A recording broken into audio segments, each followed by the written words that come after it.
Happy New Year's and welcome back. We are your hosts, Eli and Dulce, and today we are talking about addictions. But before we get started, we want to wish you all a very wonderful new year. We're welcoming 2024. Yes, we are. And with a new year comes announcements. So if you missed last episode, we want to let you guys know that you're actually going to get to see a lot more of us. So we're going back to our old schedule of posting every week, which is really, really exciting because I miss doing all of that. So again, coming this year, 2024, you will see us every week now. Every week on Tuesdays at 5 a.m. Yes, ma'am. So without further ado, let's get started. And just before we get started, little cheers. Oh, of course. How can we forget? Cheers to a new year. Cheers to 2024.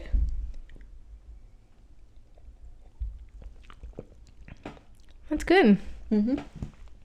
Any of you wondering, it's not alcohol. It's not. It's some sparkling juice. It's apple juice. It's really good, though. It is. I didn't think it was going to be that good, actually. Very tasty. Yeah. But anyways, without further ado. So not too long ago, I had like a whole epiphany, probably in the shower, because that's usually where they all start. Right. And I was just thinking about addictions in general. Right. So I actually ended up writing something about it. So I had written, what is an addiction? Addiction isn't identified by its activity, but rather the amount of time spent doing said activity. We, as a society, have labeled certain activities as an addiction, and it has earned a bad connotation along the way. Everything and anything can become an addiction. As a society, we have deemed alcoholism, drugs, and gambling as an addiction simply because of the kind of activity it is and the immense destruction that can't go unrecognized. But addiction isn't defined by the activity. It's defined by the overuse or overconsumption of the activity. Reading, watching TV, or scrolling through your phone can become an addiction. Going to the gym and obsessing over your health can become an addiction. Work can become an addiction. Relationships and isolation can become an addiction. All of these addictions go unnoticed day in and day out simply because it doesn't carry the same connotation as the ones we do notice. An addiction is simply a form of escape. So the question isn't what is and isn't an addiction. The question is, what are we escaping from? So, because we've talked about it in previous episodes, right? How we use certain things as a form of escape, right? Which is, and not necessarily everybody has to agree with this point of view of addictions. Everybody's entitled to their own point of view, but this is just the way that I've learned to perceive addictions, where I've had several throughout my lifetime, right? I mean, I'm only 24, but I've gone through so many. Like, it's been very different things. Like, it's been art, it's been the gym, it's been reading, it's been music. For a time there was alcohol involved in like some other shit, but we don't talk about that. We don't talk about that. Thankfully, those were, I think, the most destructive ones, which was the alcohol one, lasted the shortest amount of time compared to all the other ones. That one, I only tried to escape in it for about a few months, whereas all the other ones lasted me for years on end.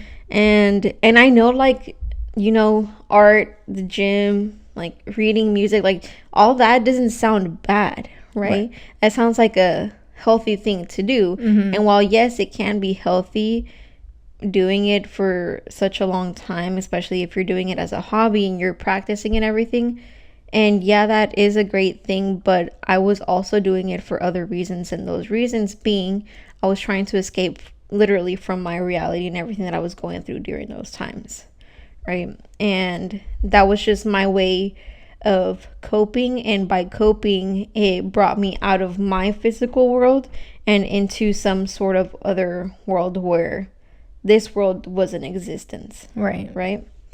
And that part is what made it so unhealthy, that I did it for so long and so often that I ultimately became so dependent on it, to the point where whenever I wasn't doing those activities, like whenever I wasn't drawing or whenever I wasn't in the gym, I was very unhappy with my life, and I just wanted to escape my life all the damn time, that I just wanted to go and escape, you know. And that isn't okay. Like, that's not living, right? You know, like, you're alive, but you're not really living your life. You're just going through the motions, and that's not okay, right? You know. But I mean, apart from like some of the things that I've listed, what addictions have you gone through? I would have to say probably the ones that come to my mind is probably music and TV. And candy or like sugar. We were actually talking about this yesterday, where I don't know if it's necessarily classified as an addiction, but I will literally feel it physically if I don't eat enough sugar. You know, like that day I will feel very down.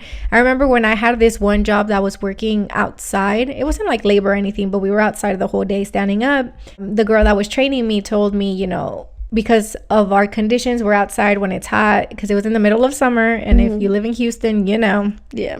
And we had a little bit of shade, but you're still in the heat. And I remember she was telling me, you know, what do you need, like coffee or an energy drink to give you that energy, because I know you're probably like feeling down right now, especially since you just started, and all of us rely on those to like keep us up.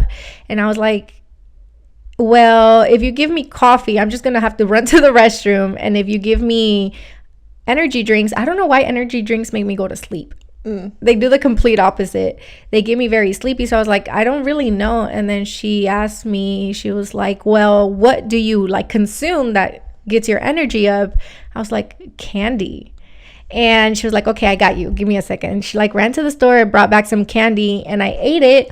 And she was like, that's crazy, I've never seen someone like react to candy in that way.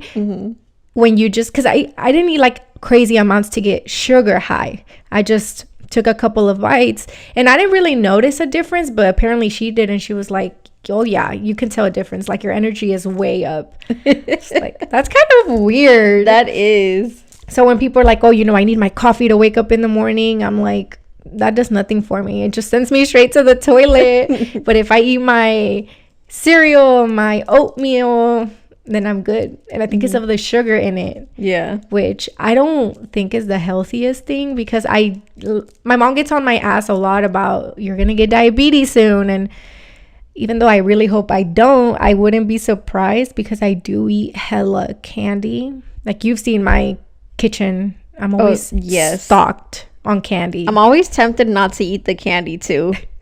Even though I literally just ate one before we started recording.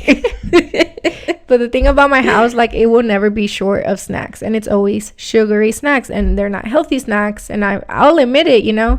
And again, I don't know if it's necessarily classified as an addiction, but I would say that's probably my number one, because I feel like I literally can't live without it. And if I go days on end without it, it's like all I can think about. And I will literally stop at any store I see to at least give me a little bag of like M&Ms. Like, I have to have my intake of candy. And I say candy, but just sugar in general, honestly, because if I eat a cookie, I'm fine. Or cake, I'm fine. As long as it's sugar. Yeah. But when I haven't had it like in a day or two, which is almost impossible, but if it were to happen, I have to have my candy. So I'll go into the store and I'll get, like I said, M&Ms, or I love those Airhead. What are they? The ropes? Yeah, Airhead ropes. Yeah. Well, I don't even think they're Airheads, but ropes. Yeah. Those are good. I love them so much. You know, when we go to the movies, I always get those. Yeah. And then, because I know I'm not going to finish them, I'm like, can we share? And you'll just get like one or two. Yeah. And I've gotten better about it, but usually before the movie even starts, they're gone. Dang. I love my candy. But that's what I would say for me. In general, like, food can be an addiction. Yeah. Food was an addiction for me as well, because again, I think I've mentioned before, like, I'm an emotional eater. So especially if I'm overwhelmed or stressed out. And here's the thing, based on how I feel, I'll choose to eat certain things. So usually whenever I'm like stressed out or overwhelmed, like, I'll go for something that's really crunchy. And my thing when it comes to like crunchy foods, like, I'm not a huge fan of chips, but bro, I love me some Cheez-Its, okay? Some Cheez-Its. I hate Cheez-Its. Oh my God. They're so gross. I It love tastes them. like cardboard. No, they don't. I don't eat cardboard, but I imagine cardboard and Cheez-Its are the same. They taste so good. No, like it's to the point where I've eaten an entire family-size box in one sitting. Okay. That's a lot. It is a lot. Okay. A lot of cheese. And one of the other thing is whenever I'm feeling very, like, I guess depressed or sad, or I'm just very down in general, I'll go for something sweet. And I'm not a huge fan of, like, I'll eat candies, right? But that's not my go-to. Like, the only times I ever eat candies is whenever I'm at your house. But outside of that, like, I never really eat candy. Like, I have candy at home. Do I eat it? Absolutely not. Like, that literally sits there until you come over and you eat our candy. I was about to say, do you know who finishes it though? You always finish the candy. Especially Mexican candy, bro. Don't trust me around Mexican candy. I will finish a whole bag. Yeah, I remember you had finished a whole bag of rellenindos that we had at the house. Like, And it then I had wonder been why- there for like a fat minute. And I finished it not in one sitting, but I think I did finish it in 2 days because I spent the night and Yeah. I ate some one day and then the rest the next day. Yeah. Which, why am I surprised I've had so many cavities? Because, you know, like, it's soft in the middle, but it's so hard at the end. And I don't have the patience to wait till, because you're supposed to suck it till the end when it's not like the hard candy, you know? Yeah. Like a lollipop. Right. And I get so impatient. I just suck it for a little bit to just like bring it down because I can't bite it straight off the bat because it's a thick candy. But once I can get it thinner, yeah, then I just What? I can't do that. me los antojaste. Me los antojaste. I have a whole bowl of them. I saw My mom, every time anybody goes to Mexico, like when your dad goes, Janet, my mom, I'm like, bring me back the biggest bag you can find of rellenindos. Okay, but them hoes are good though. So Heavy breathing. They're so good. but yeah, as far as like sweets, my go-to is cookies. Like, let me tell y'all, this addiction on cookies is horrible to the point where my mom and my sisters will literally hide the box of cookies from me. They're not very good at hiding it because I always find their hiding spots. But yeah, You know you got it bad when your own mom hides the snacks from you. for real. Like, at one point she tried hiding them. It was in the same, like, I guess in the same HEB bag that was it Costco or HEB? One of the two, right? I think one of the two. Well, Costco doesn't come with bags, but like she probably put it in a bag. Anyways, it was like in a plastic bag and she had wrapped it up so that you couldn't really see what was in it. And she put it on top of the Not only fridge. did she hide it, she wrapped it. She wrapped it, put it on top of the fridge. Savage. And I'm really short, so I don't really pay attention to what's on the top of the fridge. But that day, I was just looking for something in general. I wasn't looking for the cookies, okay, guys? I promise. I was not looking for the cookies. We're here scratching your neck. Where the cookies at? I need cookies. I need cookies. But I was looking for something in the house, and I was looking in the kitchen. And there's some, like, gabinetes, like, right above the fridge. So I was like, okay, I need to like get on top of the counter so I can like go look in there. And I saw the bag, right? What the hell were you looking for in there? Because you I know have those no cabinets never have anything. My mom sometimes puts stuff in there. That's why I would look in But there. like, I feel like that's more storage. Yeah. So I don't know what the fuck I was looking for. It was your spidey sense. You knew they were up there. I knew. But anyway, so like I unwrapped the bag, right? And it was a box full of cookies. And you could see like there was like 4 or 5 that someone already had ate. And I'm like, cookies. But I was like, wait, I'm pretty sure they hid these from me. So I literally just grabbed one. And I'm like, okay, they won't notice. And I put the rest back. But no, otherwise I will literally eat an entire it's 18 count on both of them from HEB and Costco, I believe. I'm not sure. It's either 18 or 24 count. But either way, I will literally eat the entire 18 count of cookies in one sitting. And I used to do that so much, like after work, after like just being this was whenever we were working at Chipotle. Well, this is before we started working together. I was working at the other store first on my own. And H-E-B was like literally 5 minutes away. And they used to close like a little later. They used to close like at 11 or midnight or something like that. So I used to go. Yeah. So I used to drive there and I'd pick up a box of cookies and sometimes ice cream, and I'd go home and just like eat it while like watching a movie. I wouldn't really always finish the ice cream, but the cookies for sure I would finish it. ¿Y no te empalagabas? I always had milk with me. Oh. Milk and ice cream? No, milk and cookies. And then ice cream on the side? Sometimes ice cream on the side, yeah. Bruh. Yeah. A whole In 18 general. count though? Mm-hmm. Grr. And my sister used to try to hide her ice cream from me too, because she'd buy it but she wouldn't eat it that same day. Like she'd try to eat her ice cream like 2-3 weeks after she buys it, but by that time it'd be gone because like it's just sitting there.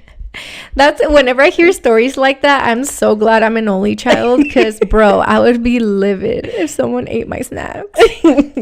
And I don't know, I'd just finish her ice cream, and then so she'd get mad, so then I'd go and buy her another ice cream, and again it'd sit there 2-3 weeks, so then I'd eat it again. Bro. It's just like, how are you gonna buy ice cream and not eat it?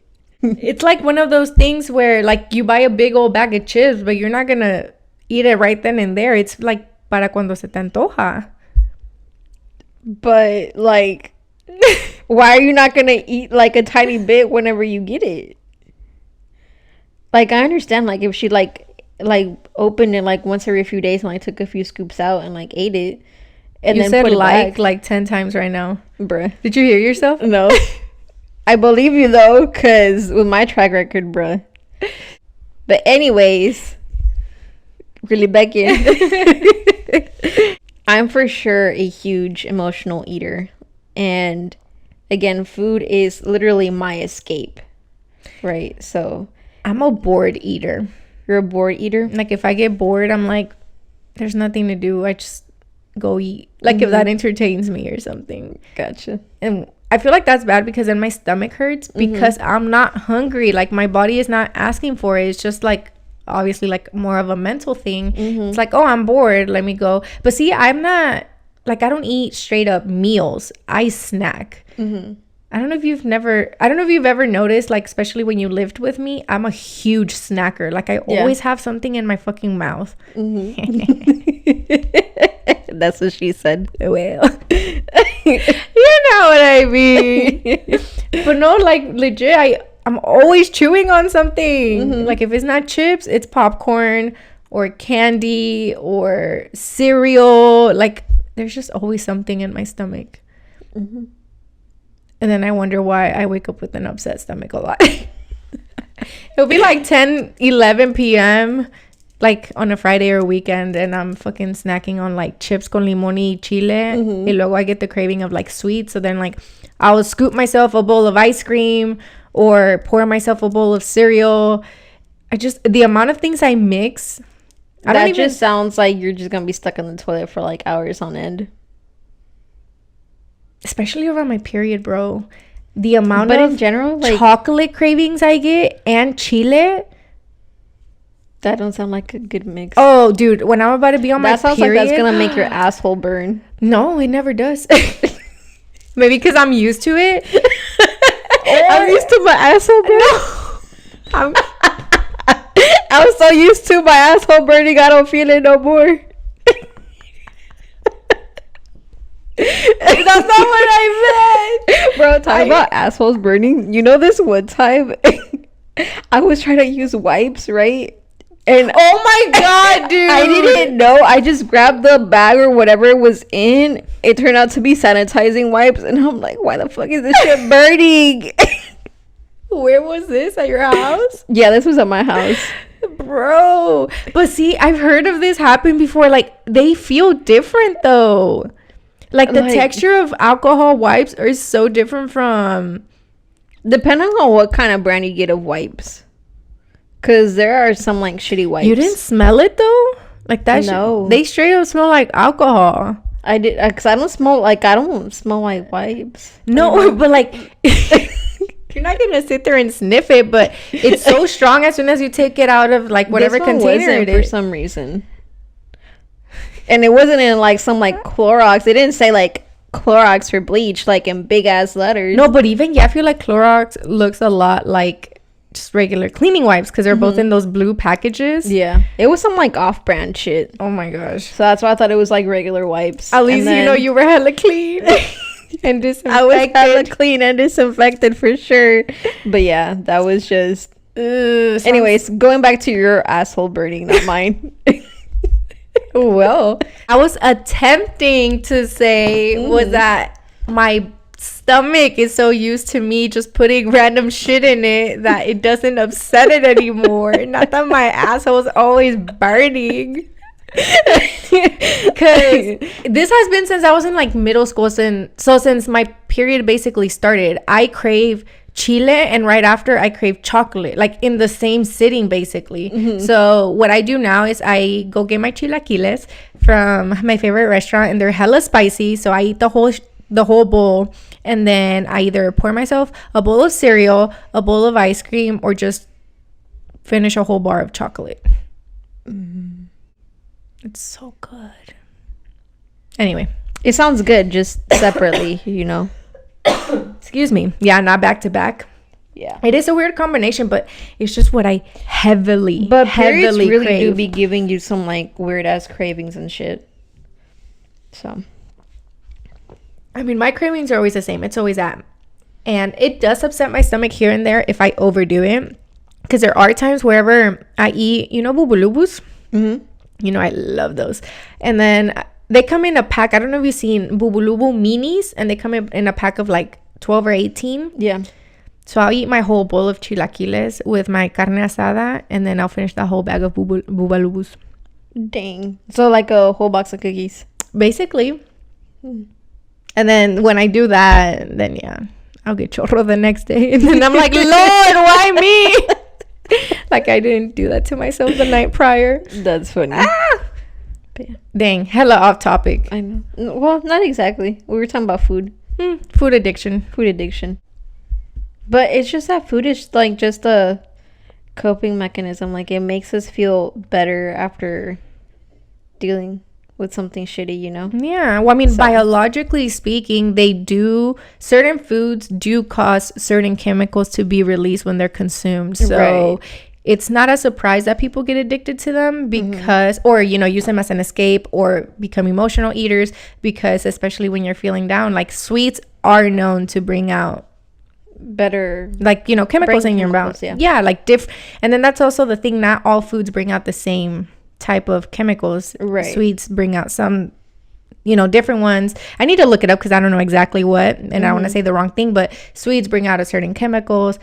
I think savory brings out another, spicy brings, you know, and that's why people are known to eat certain things when you're feeling a certain way, because they do cause, which I think is honestly hella wild. The fact that you can eat something and based off of what it is causes something in your brain, that's crazy to me. Everything about biology and science blows my mind, and nothing makes sense. For real. There's this one comedian, I forgot his name.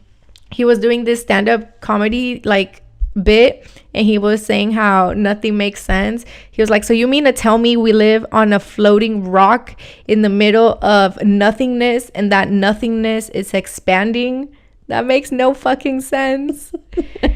Anyway, sorry. I love that bit because it's so fucking funny. Anyway, going back to you should be a comedian.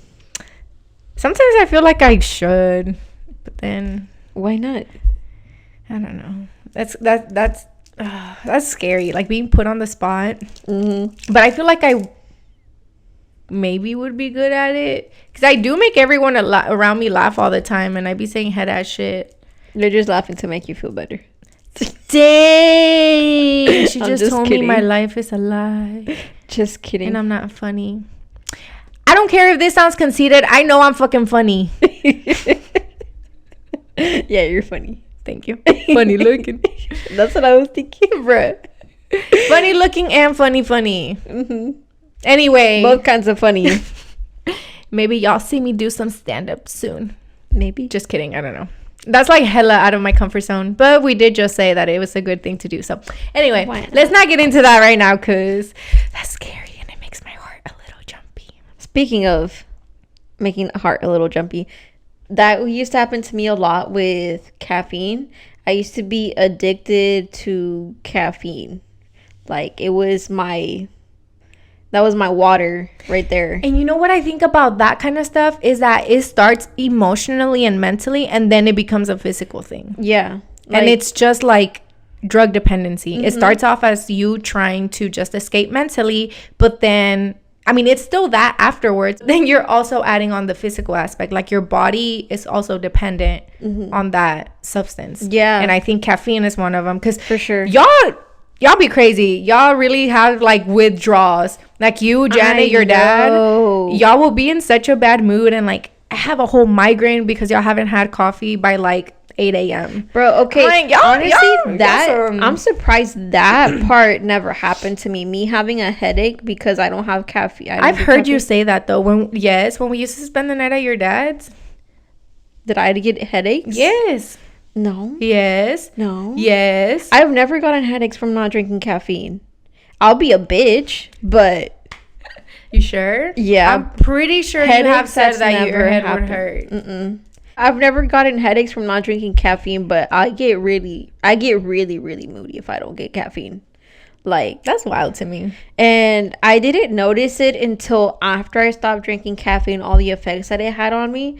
I noticed that it really would like increase my anxiety. Like I would be constantly on edge, but I didn't notice it because to me that just became so normal to me. And I started you drinking. Just thought that was you. Yeah. And I started drinking coffee since I was like, I don't know, like a teen. I don't know. I was like in middle school, high school, because I mean, I would always drink coffee with my dad every single morning. That's usually where it started. If you know, yeah, un cafecito, you know, con el pan dulce en la mañana, every staple breakfast in a Mexican household for sure. But so that's usually where it started, and then afterwards, sometimes my mom would make coffee at work, so then I'd take a cup from there and I'd drink it on like at school. And I don't know, like after that, whenever I'd have to go into work, especially if I had to work in the morning, like I always had to have coffee with me. I take that back. It didn't matter if I worked in the morning or at night. I still had to have coffee with me, you know? Yeah. And I was over consuming caffeine in general. So like once I started working out, I'd take pre-workout. So I take like a whole ass scoop of okay, but me with that pre-workout, that shit was like my crack, bro. Like Ellie was straight up, it felt like she was on cocaine, but it was her workout. Yeah. Every time we would go out to a bar, like we'd be getting ready at 9:10, and then we'd be heading out like 11, and she'd be like, I'm so tired, let me go dry scoop my workout. And just like bro, at this point just start snorting it. I know, that's really how much I was doing it like that. It literally became my holy grail at that point. Yes. And she was that like crackhead friend, because I would, you know, when we would go out, I would also say, oh, like I'm sleepy too, you want some pre-workout? Like you want some pre? You want to snort a line, bruh? You want a dry scoop? Oh my god, you were a little crazy with that. I really was. But so like I drink like a whole scoop, right, just to go to the gym, and then I drink like anywhere between 2 to 3 cups of coffee while I'm at work. And if I still had shit to do later on in the day and I was tired, I'd either make more coffee or I'd dry scoop some more pre-workout. And you didn't know why you were always on edge. No. Homegirl, your nervous system was probably screaming. I know. I literally was overdoing it. And I only stopped because I literally had to stop. That to the point where I actually got kidney stones because I fucked up my riñones. I had gotten kidney stones. Luckily, they weren't that bad, and they hadn't formed into like a whole big ass stones or anything like that. It was the way the doctor had described it was more like sand. That like they were starting to get there. Yeah, And later on, whenever I went to my naturista, that's like the first thing he had pointed out to me. He was all like, "Oh, eres bien amante del cafecito?" No, I was just like, maybe. And How you like, know? Yeah. And he was like, yeah, either you're probably gonna have to like let it go or try to like not drink it as much, because yeah, like your kidneys are like fucked up kind of shit, you know. And I'm like, well, fuck. So like every now and then I'll drink caffeine, like I'll have 1 cup or whatever, but for the most part I'll try to, if I do like go and order coffee or something, I'll try to order it decaf if I can. Because now that I like stopped drinking coffee, whenever I do drink coffee just off of like 1 cup, I get so jittery and like I can't even finish the coffee. Like with a couple sips, I'm already like shaking your ass off. Yeah. I'm like, I can't. You become a chihuahua. Yeah. That's what my best friend loves to call me. Fucking head ass. Because I'm shaky. I've always been that way. Mm-hmm. Whether I drink, because I'm not a big coffee drinker or caffeine intaker. Yeah. Maybe it's all the sugar. I was about to say that. I don't know. But either way, like I'm always shaking. Mm-hmm. And sometimes it is very obvious. Yeah. And I remember my best friend in high school, that's when he started calling me. He was like, "You're like a fucking chihuahua because you're Mexican, you're fucking loud, you're tiny, and you're always shaking." Like, bitch, how do you insult me that many different ways? That's funny. But yeah, I still think it was a very clever insult. It is very clever. And very on point. Clever indeed. And on point. For sure. But apart from things that we like consume or whatever, there's other forms of addictions. It doesn't have to be like a physical substance. Mm-hmm. It could literally be some sort of like a way that you think or a habit or something like that, right? So like one of the habits, we've already talked about this like so many times in previous episodes of like having a whole negative mentality, mm-hmm. how that's just like your norm. Mm-hmm. And I think that can become, and we talked about like the whole thing of depression becoming an addiction at some point because it's literally your comfort zone. Yeah. That itself can become an addiction because it serves some sort of purpose for you, right? But at what point does it become an addiction? Like at what point does it move from just your comfort zone and like what you're used to that addictive like stage? You know? I think that's like a very hard line to draw because it's so easy to blur that line, you know, between both sides. Mm-hmm. Because if you're depressed, right? But this is the way that I would perceive it for my own experience, okay? Not necessarily for anybody else's. Everybody else has their own free will to dictate how that applies to them. But for me, it was more so that I know that I was kind of getting out of those depressive episodes or those negative mentalities, and I was moving on to better things, but it was just that I was so scared of what that would even look like. But because I already knew what the whole depression looked like that was my comfort, I would try and go back and escape to that because I didn't want to deal with the what ifs. Yeah. Right, the whole scared situation of what else could happen if I decide to leave this. Mm-hmm. You know, that's kind of where mine starts. That's where, and it's so easy to not notice it, right? Because you're already caught up in your own head and your own emotions that you don't even notice that there even is a line. Mm-hmm. So, because I wonder what the definition of addiction. It's the fact or condition of being addicted. I hate when they describe a word using the word. Yeah. So what it says here is the fact or condition of being addicted to a particular substance, thing, or activity. That wasn't very helpful. What is defined as an addiction? Addiction is when you have a strong physical or psychological need or urge to do something or use something. It is a dependence on a substance or activity, even if you know that it causes you harm. It can impact your daily life. Mm-hmm. Okay.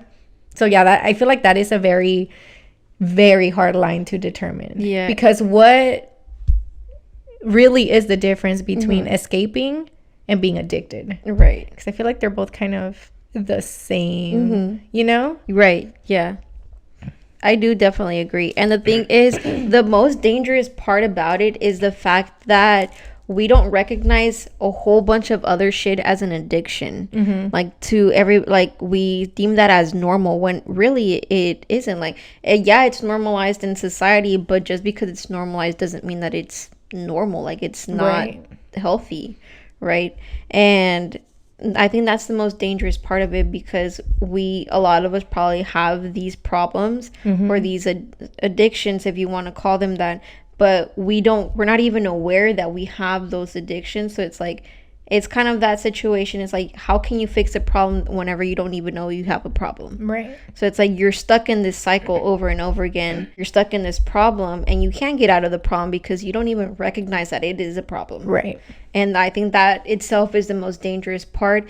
And it might be an unpopular opinion, but I feel like it can even become more dangerous than the other things that we recognize as an addiction, like alcoholism, drugs, sex, gambling, all that other shit, because we recognize those as addictions and we recognize that those people actually need help, so we offer them help. Whereas the people who don't suffer with those kinds of addictions, but they suffer for the other addictions that go unrecognized, they get no help. They don't know that they have a problem. They don't have a helping hand. They don't have that support system to pull them out of those addictions, which makes it 10 times harder to get out of it compared to not having any kind of support, any kind of help that the other groups have. Right. You know? I mean, you did say that in the very beginning, that the ones that we think of immediately are drugs, alcohol, gambling, and sex. They're the ones that are most known. So yeah, when it's other things, it's a bad habit, or maybe you're lazy. Because I don't know why my mind always goes to like TV, whether it be like a movie, shows, but you're just addicted to TV.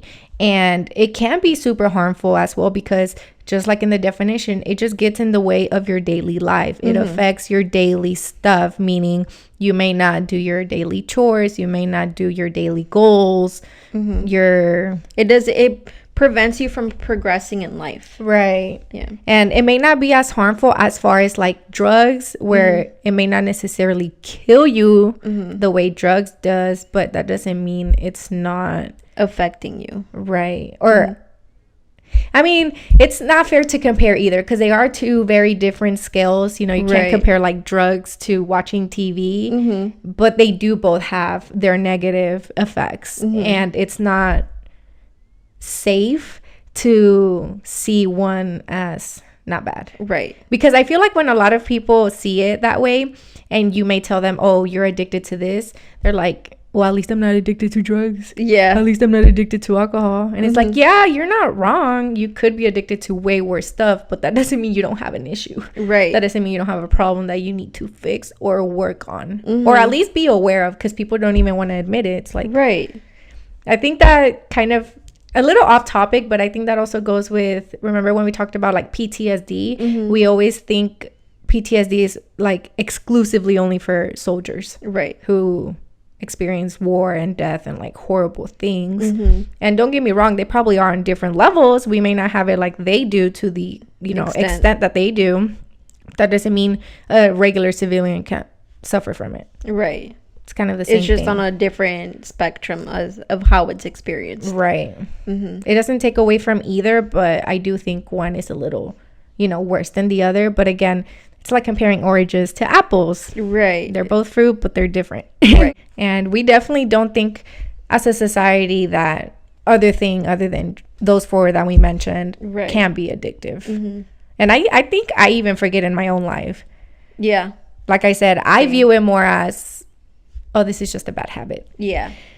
But I think it does go beyond that, because there are times where it gets in the way, at least for me personally, it gets in the way of my personal life, because it prevents me from being my better self. It prevents me from doing things I gotta do, because I gotta get my daily dosage of Netflix, Hulu, Max, whatever it may be, like I gotta get my daily dosage. Especially when I really get into a TV show.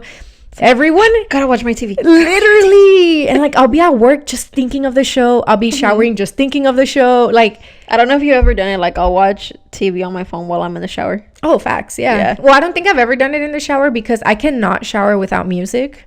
So that's always my break from anything because I have to. I don't know if that's an addiction, but I have to shower with music. I mean, you know me. Yeah. I have to. And if I don't, it just does not feel right. And I feel like I almost feel like I'm not clean if I don't jam. Okay. That don't sound very normal, but it is what it is. I have to have a concert to know that I'm clean. Exactly. If Like, not, I know this song lasts like 4 minutes, so that means I gotta scrub my body for 4 minutes. would you believe me if I tell you that's how I time my showers? Are you serious? Yeah, I'm like, okay, how many songs have been playing? Okay, it's been about 6 or 7. Each song averages out about 4 minutes. So if it's been 7 songs, 4 minutes each, it's been about 28 minutes. So I'm like, okay, I've been in here about 30 minutes. I need to start like getting ready to leave. And I do that every single well, not every single time. When I know I have time, like I don't really care. But like when I'm on a crunch, I don't put alarms. I don't like keep checking my phone for the time. I time it out by songs. Or like before going in, I'm like, okay, un ejemplo. I got 45 minutes to shower. That gives me about 10 songs. What the And then fuck? I keep track of how many songs have been playing. Oh, hell no. I literally put an alarm. Really? Yeah. I don't. I put an alarm if I have to, like, if I'm crunched on time to shower, then y'all put an alarm. And then as far as like, I stopped watching TV while I'm in the shower because last time I did that, my phone slipped and it fell into the water. And Ellie stays fucking up her phone. Oh my I know. Bro, I can't with this girl. This one time at band camp, this one time we were working and it was literally 2 days after I had gotten my brand new phone, and I was trying to listen to music while I was doing the dishes, and the thing that I had, the little tub that I had my phone in fell, and it fell into a bucket, a big ass tub of sanitizer. So like, not even just like pure water. No, sanitizer. Alcohol. And my music was still playing. You just see bubbles coming out of like the little speakers of the phone. I'm like, what the fuck? And we dumped her phone in a bowl of rice. Yeah. Like hoping a miracle would work. But no, it was like fucked up after that, right? No, after a few days it came back normal. Like it was fucked up for like didn't you have to get a new one shortly after that? No. Oh. Might have been another time then. Ooh. Excuse me. No, after that, no. Like after like a week or something like that, the noise came back normal. It went back to normal. Yeah, but yeah, she stays dropping her phone in liquids. Thankfully, I haven't done that to this one. Cause I feel like you're always telling me you dropped it into something. Like again, like how do you even put yourself in those predicaments? This would have been the perfect episode to bring Justin. This is literally his specialty. Addictions. Bruh. That's what his specialty is. Justin, we're gonna do a part 2 of this episode, and we're gonna bring you into this. We're gonna get an expert next time, because yes, we're no experts, and we say that either before or after every episode. This is just based off of our personal experiences, our opinions, and our Google abilities. Yes. So do not take our word as like a diagnosis or anything like that. Take it with a grain of salt and pick the best parts for your own life. Right. But so I saw this thing that I think would be really interesting to bring up, where, you know how we were saying, how do you define that line between it's just a bad habit, it's just what you do, what you're comfortable with, or is it an addiction? So there are actually 4 elements that psychologists use to diagnose an addiction. And it's the 4 C's, and those are compulsion, craving, consequences, and control. Those are all unique to addiction alone. Okay. And that's basically what they use to classify an addiction. Yeah, where that line is blurred. Okay. So I'm just gonna, again, no expert. I'm just reading an interesting article that I found, and it just has like a little explanation for both. So for compulsion, it says that compulsion means that an individual has an absolute and overpowering urge to feel their addiction. The behavior may start impulsively, but as the addiction grows, it becomes a compulsive habit. By not partaking in the habit, agonizing anxiety occurs, affecting all other behaviors. So it's literally those things where you almost can't function if you don't do it. Yeah. Like you're just... Like me with coffee.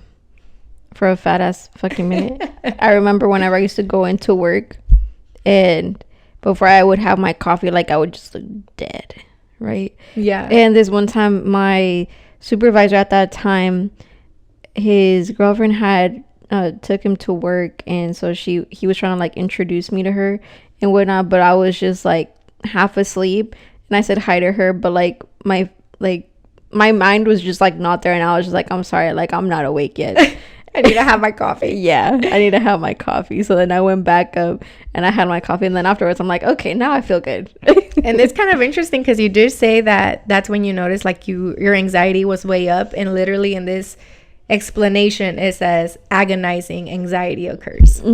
So you may perceive it as, oh, you're just anxious about life, but you're actually anxious about the substance because it's like, oh my gosh, I haven't had it. And you're just, like you said, all antsy, and you're just not you. Yeah, and for sure. It's not exclusive to just illegal substances. Right. It could be to just about anything. Right.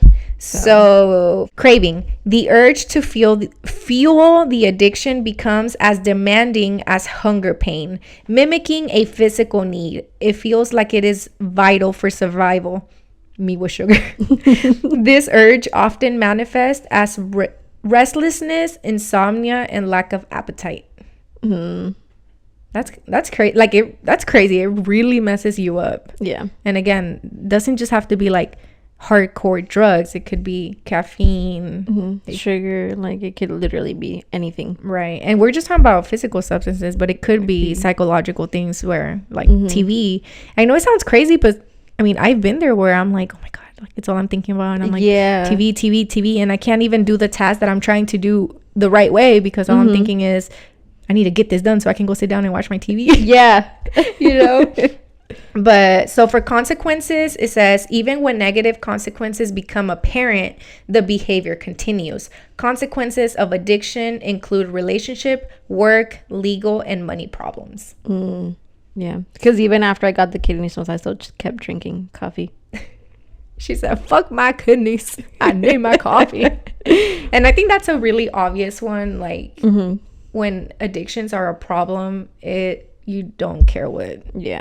Like, I guess that's for me with diabetes. Luckily, I have not been diagnosed with it, but maybe I say that because I haven't been diagnosed, but it's like, yeah, fuck it, diagnose me. Will that make me stop? No. I will die eating sugar. Bury me with sugar, with candies. Remember when I told you I wanted to be buried with a bowl of chilaquiles? Yeah.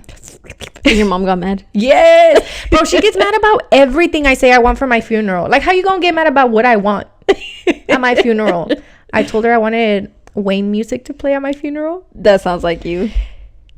That would be a complete Dulce funeral. Like, I don't want y'all to be sad. I mean, of course you're gonna be, but like, also celebrate my life. And what better way than with Wayne music? Like, Wayne music always makes me feel alive. But anyway, moving on to the last C, which is control.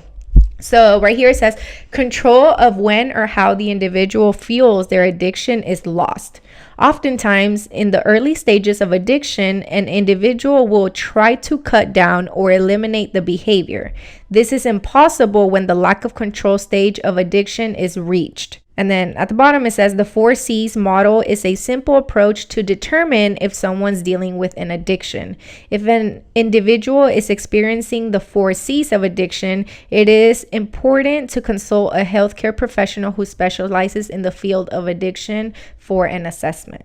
So of course, it's very good to take that first step of realizing what's going on, but you have to have that diagnosis of a professional, right, who can really help you, not only to make it an official diagnosis, but to give you the tools to get over that, right? Because at the end of the day, no matter what it is, it's going to affect you in your life and in your everyday things you have to do. And in my opinion, the most important, your relationships. Yeah, because then you start pushing people away, you isolate yourself, and that only makes the addiction worse. For sure. Because then you're like, well, no one loves me. The only thing I have is my addiction. Like, it's the only thing that won't leave me. That's not true.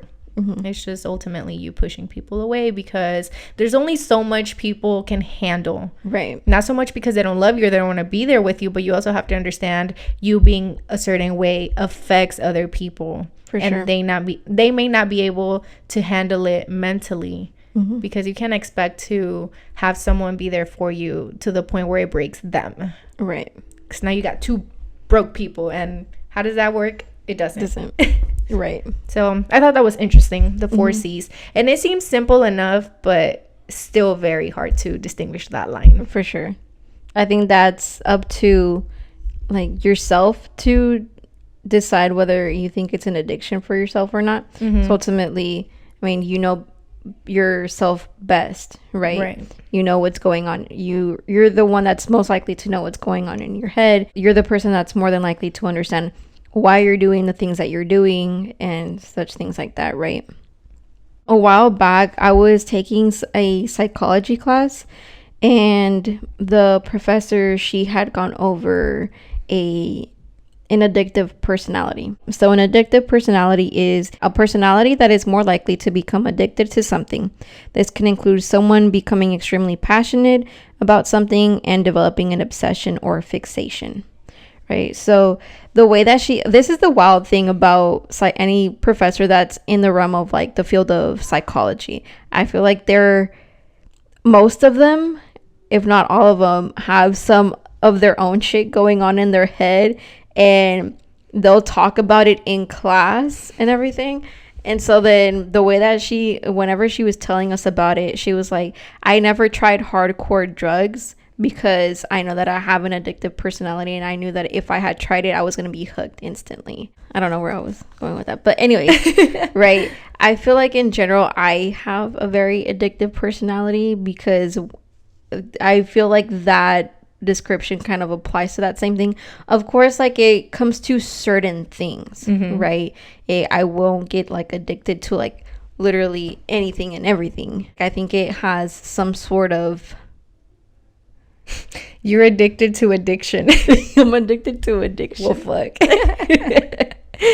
But like I'll have like, obviously not everything interests me, so I'm not going to be addicted to every single thing that I come across by, right? But I can become easily addicted to some sort of thing. So whenever I picked up my art, like I basically became my whole identity because that's all I was doing, right? And that kind of thing. And I tend to do that. I've done that so many times throughout my life, just with different kinds of things, right? So whenever it was in my art, I was becoming a whole gym rat, you know, like, and so forth. Like the addiction changes each time, but it's like I give it my all every single time. And I don't know, so I feel like I'd be the same way too, that if I were to try like some hardcore drugs, instantly hooked. So I wouldn't try it. I don't know, that just made me think of whenever people say that weed is a gateway drug, and that if you do weed, like eventually it's not going to be enough, and then you're going to want to do hardcore drugs. It made me think of that because I feel like that's not true. And if you did think weed wasn't enough, you were just a crackhead at heart from the beginning. Like you just always wanted more than what weed was. And so when you tried weed, or when you started doing weed, you're like, fuck this shit. This shit's weak. Yeah. I want more. And then you started doing hardcore stuff. I don't know. I think it's so funny that people think weed is a gateway drug, and that anybody who has ever done weed will eventually do like a heroin or even cocaine. Yeah. Like I personally don't think that. No. And I don't know, what you said made me think of that. I mean, I think it can apply to some people because I mean, obviously if someone who started out with weed and then increased on to like some hardcore drugs, and obviously that was their gateway, but I don't think that applies to every single person, because some people, or a lot of people, they just stick to that and that's it, right? You know, see, that's what at least, again, personal opinion, I just think they were already a crackhead at heart. They just hadn't gotten there yet. And then, I don't think, well, I guess then it would be a gateway drug, because maybe they always wanted to try the hardcore drugs, but they were too scared because it's like they're hard and you're jumping straight off the bat into that, and weed is the more mellow one, so it's like your start off point, and then so it's like the baby steps, right? You start off with weed and then you go somewhere else because you're already used to being under the influence. But again, I feel like that just makes you a crackhead at heart. Like you started already wanting to do more, right? But you wanted to start with something more simple, which is weed or like alcohol, and then you move on to shit. I don't know, but that's a whole other conversation. Let me not go on a rant because we will stay here for a whole other 45 minutes of me just talking about it. But for sure, next time that we have this kind of episode, I'm for sure going to bring my best friend Justin. Or I'm going to bring him in because he is a licensed therapist who specializes in addictions. So I think his take on this whole thing would be perfect. Oh, absolutely. You know? Someone who's educated in it. And a professional. Who works in it, so he's seen a lot of things, and obviously with experience comes wisdom and knowledge. And like I said earlier, we're no experts. All of this is based off of opinions, personal experiences, and our googleale. He will be our Google for the day. Yes. And we can be his clients in a session. Like he can do some addiction therapy on us and he'll expose us. Oh, not the exposing. He's gonna be calling us out on our shit. It's okay because we kind of low-key already know, right? Yeah. Mine's sugar and TV. Mine's food. What isn't my addiction at this point, bro? So let's end the episode with our individual diagnosis. Hi, my name is Ellie and I'm an addict. See, and that's another thing, like we try to make it lighthearted, but at the same time I feel like it has become such a joke that no one takes it seriously. You know what I mean? Like, oh haha, I'm a sugar addict, or like ha ha ha, I'm a caffeine addict. But it's just like, no, like don't put the haha. You really are an addict. For real. And I feel like that, I mean, that's with a lot of things in life. I think like we've been so desensitized to a lot of shit because the world is just so upside down right now that a lot of things are just like, haha, it is what it is type thing. But at the same time, I don't see it as such a bad thing because the world's already kind of like a shitty place, and I'm a huge fan of like dark humor anyway, so it's just like not everything needs to be so serious. Like add some ha-has in there just to throw it in there and make the moment a little bit lighter, you know. Bruh, I feel like I'm the master of ha-haing dark shit. Yeah. We'll literally be having a hella like deep conversation, and like we're over here crying, and then out of nowhere we like I just start cracking jokes. I have a bad habit of doing that with people I'm not cool, like super cool with them. And I'll crack a joke and then I'm like, oh fuck. And then they just like kind of look at you like the fuck. But and then I just gotta tell them, I'm like, I'm sorry, I joke about everything. And I've had a few people tell me that. They're like, bro, you can't take shit seriously. And I'm like, I'm sorry. It's all the trauma, okay? It's how I cope with life. Everything has to be a joke. Yes. I think that's why I'm a head ass.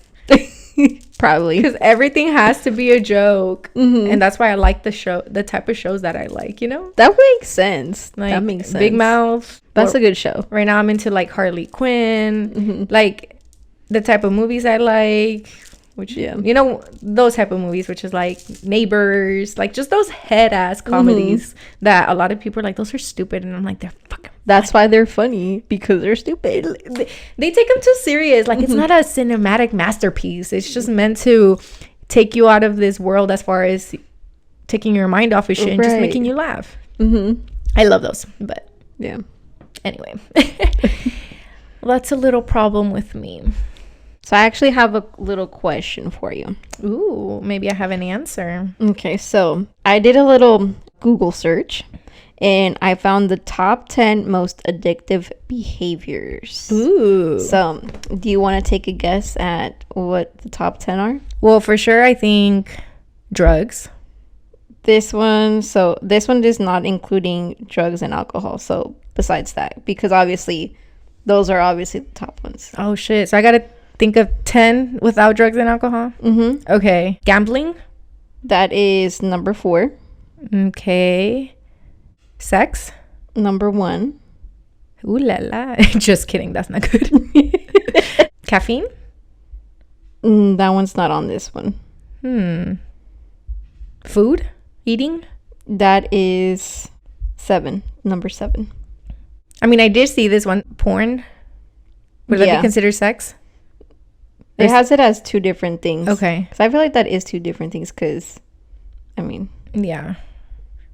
That makes sense. Because one is the action itself, and I feel like other people are not necessarily addicted to the action, but they're addicted to watching. Right. Okay, so porn. How many have I guessed already? 5? 1, 2, 3. Just 3? Yeah, you said 6. Porn. Eating. Gambling? Oh, 4. Okay. What else? Crying? I'm addicted to crying. I can't stop crying. When I'm not crying, all I can think about is crying. I need to cry today. I haven't had my daily cry. Headassery. Gym? Fitness? No. Music? Mm-mm. TV shows? Movies? No. What else are people addicted to? Fuck. So number 2 is shopping. Retail therapy. Okay. You know. Number 3 is collecting or hoarding. Ah, okay. And number 6 is risk taking. So like our adrenaline junkies. I feel like I could fall like I don't think I fall under it, but I feel like if I gotta have my adrenaline today. Like I love adrenaline rushes, dude. Like that's why she likes when her stomach comes out of her ass. Literally. But like whenever we go to like carnivals and shit, like I always want to get like on the biggest one. So like the last time that we went to the rodeo, I got on the slingshot by myself. Yeah, she tries to get me in there, but there's certain ones where I love rides and roller coasters, but there's certain ones where I just hate that feeling of your ass coming out of your stomach coming out of your ass, bro. That's like, I don't know, like I love that feeling of whenever you're in a roller coaster and you're like falling backwards. Oh my, like that's whenever I feel like my stomach or my heart is coming out of my ass. So I love that feeling. Like, see, for me it depends. Like, you know, the Joker ride at Six Flags, on that one you're really high and at one point you're falling backwards. That one I enjoy. But like the really, really tall one that just has like 1 and 2 at the end at the rodeo, yeah, see, that one's too much. So for me it depends what kind of ride. That one's like my favorite one at the rodeo. Low-key, that one, I like that one better than the slingshot. Really? Yeah. Maybe you are an adrenaline junkie, because she even gets disappointed at certain adrenaline shit. Yeah. You're like, not enough. Yeah. Like sometimes I'll get on the rest. I'm like, yeah, it was fun, but like, where's the adrenaline? Like, I want more adrenaline. I want my stomach to come out of my ass. Yeah. So the next one is work. So all the workaholics. Okay. And the next one is gaming. These are so obvious. Yeah. Why didn't I think of anything? And then the last but not least, I think I'm an addict of this one too. Internet surfing or scrolling through your socials. Because I literally be staying up until like 4 or 5 a.m. just like doom scrolling through my phone, knowing that I have to be up at like 7 or 8 a.m. It's like, bitch, what the fuck are you doing? And I feel like that one has probably become the most normalized and we don't even think about it. That's crazy, because I never thought it could be an addiction. I always thought it's just a super bad habit. Right. I mean, it makes sense, because a lot of the times, maybe we've all been through that, where it's like, oh my God, I haven't had my daily dose of social media. Yeah. I know that happens to me a lot, especially because I watch a lot of like comedy on there. Yeah. Again, I always go back to comedy, and I have to have my daily dose of comedy. Bro, if y'all are looking to watch new comedians, Jeff Akuri, I think is his last name. He's so funny. I love him. I need to go watch him. He's going on tour, but he's not coming here. I hate, you know, when you want to see that one person, whether it be a like artist, you know, musician or comedian, whatever it may be, and they start touring and they don't go to your city. Yes, that pisses me off. I know. Jeff, come to Houston. Anyways. But I did want to say that to keep in mind if you are Catholic, because we are too. So I don't know if you really participated in this, but I did this last year because I did have an extreme, I still do, but my obsession started last year with chilaquiles, and I was spending hella money. Like I was literally going every other day to buy chilaquiles from my favorite restaurant. And so actually what I did with that was during Lent season, you know, cuando es Lent, because I forgot what it's called in Spanish. Adviento? No, that's Advent. When it's Lent, you give up something for 40 days and you're supposed to choose something that is hard for you to give up. That way it's like more meaningful. And my dumbass decided to do chilaquiles last year because I was like, okay, this is like really bad. I need a one cut down on how much I'm spending and it's going to be hard for me. So in our faith, the way we see it is the harder it is for you, the more God will take it into like, not consideration, but the more he'll appreciate it because it's hard for you to do. Like you can't just pick something that you already don't do because what's the work in that? So anyway, so I gave up chilaquiles for those 40 days. I swear it felt like 40 years. But it actually helped because after those 40 days were done, my obsession wasn't as intense because I had a break and I felt like the more time went, the more I wouldn't even really think about it. Gotcha. And so I wanted to bring that up to keep in mind. Again, if you are Catholic and you practice, or even if you don't, just try the fasting. We call it fasting, but it doesn't necessarily have to be with food. Like I've given up watching like a lot of TV before. I've given up cursing. Like when I was in middle school, one of the things I gave up or tried to do less of was cursing, because the whole purpose is for you to become a better person. Do something that one you love and is going to be hard for you, but ultimately it's supposed to be something that you're wanting to let go anyway. Right. So doing those 40 days like cold turkey is supposed to help you in the long run to be able to like do it less and less. Gotcha. So if you're wanting to do that, that's also a good time to try it out. And let's say you're wanting to give up watching TV. And you don't have to do it like full on cold turkey, no TV for 40 days, but you can do maybe an hour a day. Because normally you do 5 hours, so you're going to cut it down to 1 hour. Or like for me, chilaquiles, but I gave it up altogether. Like I couldn't eat it at all those 40 days. I've given up like chocolate before, like just whatever it is that you're wanting to kind of get better at. Right. You can do that for Lent. And I believe Lent is about to come. It's right after Fat Wednesday. Okay. I think, right? It's Fat Wednesday or Fat Tuesday? I think it's Fat Tuesday, because then Ash Wednesday is when it starts. So Ash Wednesday is when Lent starts. Gotcha. Lent starts, que es el miércoles de cenizas. Okay. And again, that's in the Catholic faith. Even if you're not Catholic, like if you're wanting to participate just to help you with bad habits, I just think it's a really good thing all around to do, because it does help. I might try it actually. Yeah. And it's supposed to give you, not the best way to word it, but it's supposed to give you brownie points with God.